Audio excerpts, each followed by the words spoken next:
What are the top 10 reasons that you should homestead in the city, the suburbs, right where you are? This is Sandi at Suburban Homesteader Wyoming, Arizona, and I'm going to give you my top 10 reasons why you should homestead in the city or the suburbs.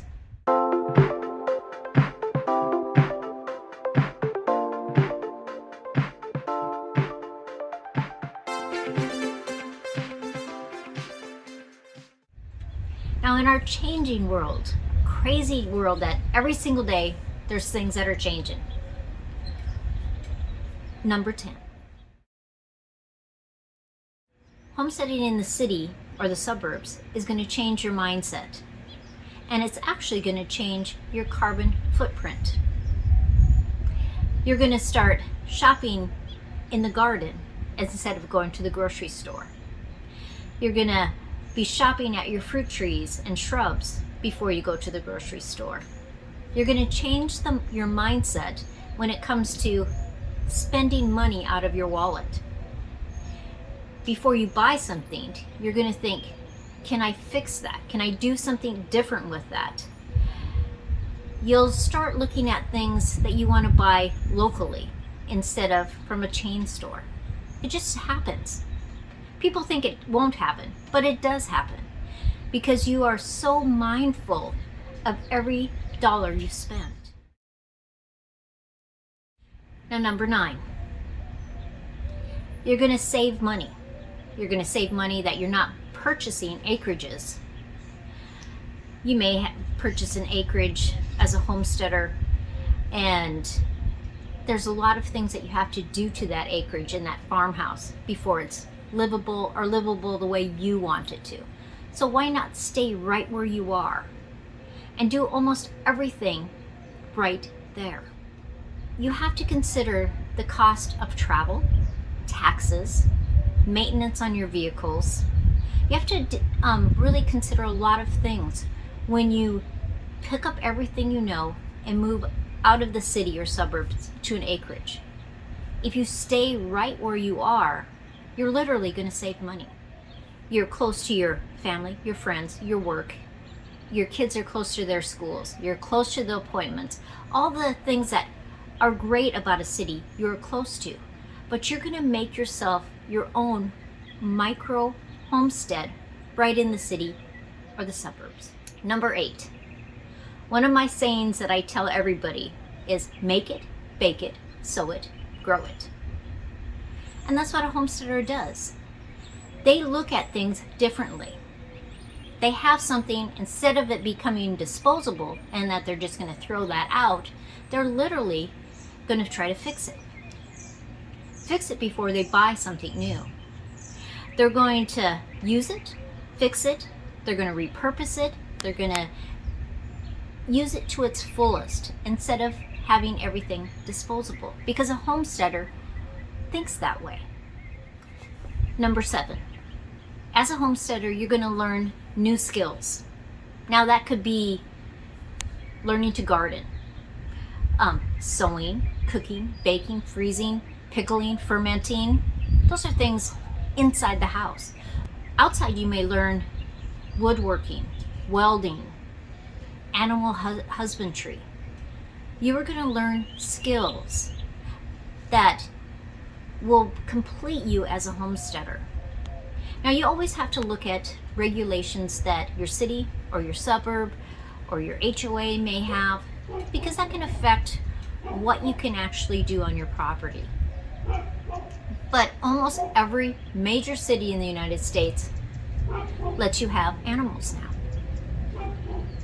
Number 6, when you stay where you are, you're going to use every square foot that you have. Small spaces can be a blessing. Now, I know it's very romantic to think about, having 40 acres. I won't settle for anything less than 40 acres. But how much of that 40 acres are you really using? For the most part, you're using that area around your house, maybe your outbuildings. And the rest of it is just pasture. It's places where you can walk. I mean, it can be very beautiful, very calming. But as a homesteader in the city or suburb, You can be just as fulfilled with a small space. And in fact, with a small space, a lot of times you will make better use of that space than you would if you had even 5 acres, 10 acres, 100 acres. Because you look at it differently. You look at where the microclimates are, where you can do different activities, where you can put fruit trees, fruit shrubs, gardens, sheds, anything that may make anything that can enhance your homestead. So don't look at a small space as a negative. Look at it as a positive. Number 5 on why you should homestead in the city or suburbs. When you live in the city or suburbs, you can find resources very easily. It can be as easy as the library. You have good internet, so you can Google lots of different skill sets that you may want to learn. The county extension is in the city, and they are a great resource to you.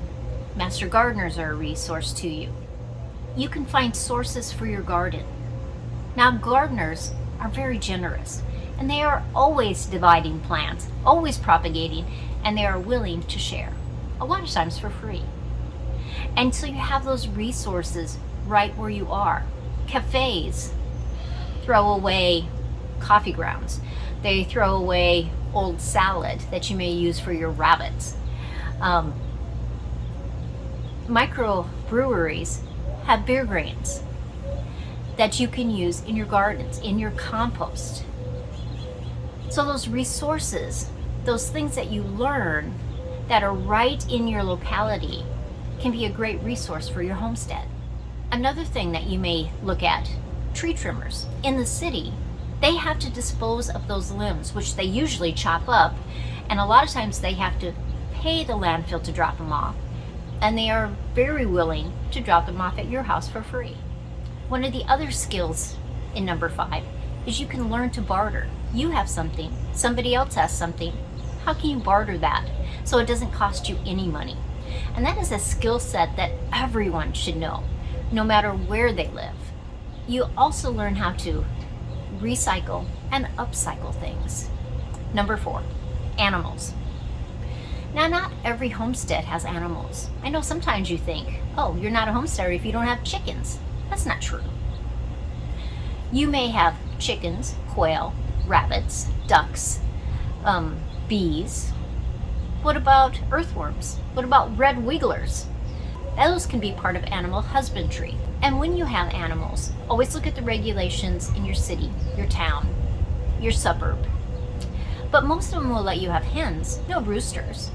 Some of them will let you have ducks. Did you know that in Los Angeles, there are places that you can have goats and pigs in the city? So just know, depending on where you live, what you can do.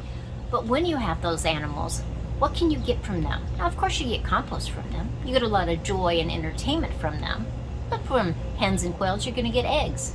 From rabbits, you may have them just for rabbit poo. That's how I always have my rabbits, because I can put that rabbit poo right onto my garden. I can make manure tea for my gardens and my trees.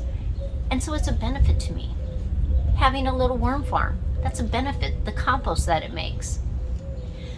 Look and see what will work for you and your family. Number 3, fruit trees and fruit shrubs.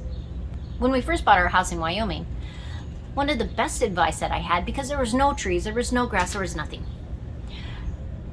I was told, plant your trees and your shrubs first before your grass. It was great advice. And I just worked around them instead of having to dig up grass later on.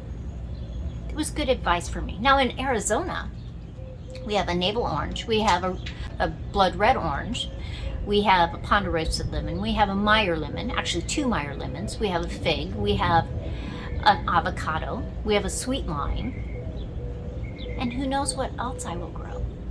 Probably a lot of different fruits. Now in Wyoming, we have apples, peaches, pears, plums, currants, gooseberries, rhubarb, raspberries, Mom and Dad just drove by, raspberries, choke cherries, strawberries, blueberries. We have a lot of fruit in our yard that I can go shopping right in my yard in the suburbs.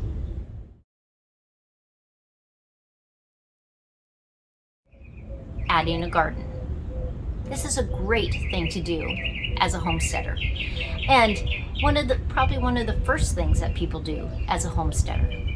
Now sometimes you think garden, ground, but what about raised beds? What about containers? What about hanging baskets? What about growing vertically? Hydroponics, aquaponics. There's a lot of things when it comes to gardens. Are you growing just vegetables? Are you growing herbs? Are you growing flowers? Are you growing medical herbs? There's things that you can grow right in your homestead, in the city or in the suburbs. What about, after you start growing them, propagating them so you have more plants? Maybe those are plants that you're going to sell. Maybe those are plants you're going to plant other places in your yard. When it comes to gardening, you're doing a soil test so that you understand your soil. Then you're going to be building your soil year after year so it gets better and better.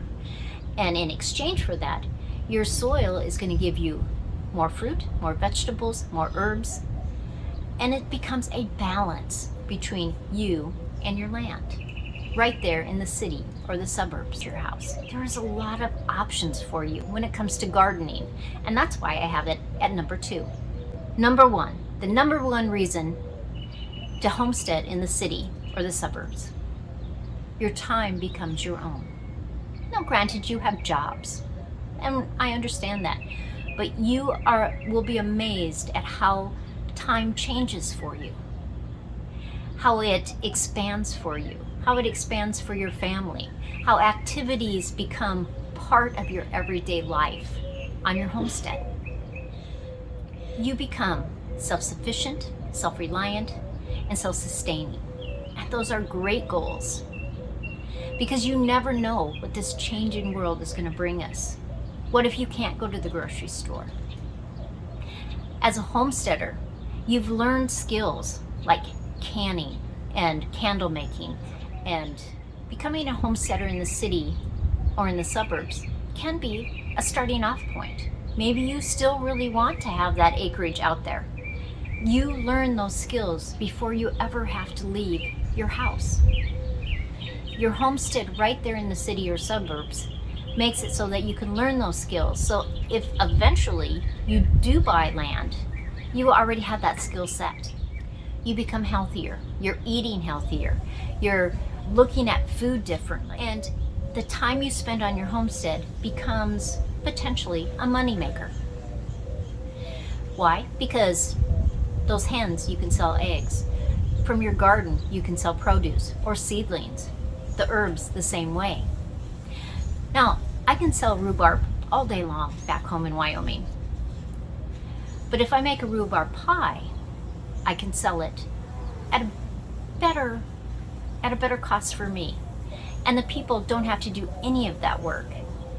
You have potential customers next door.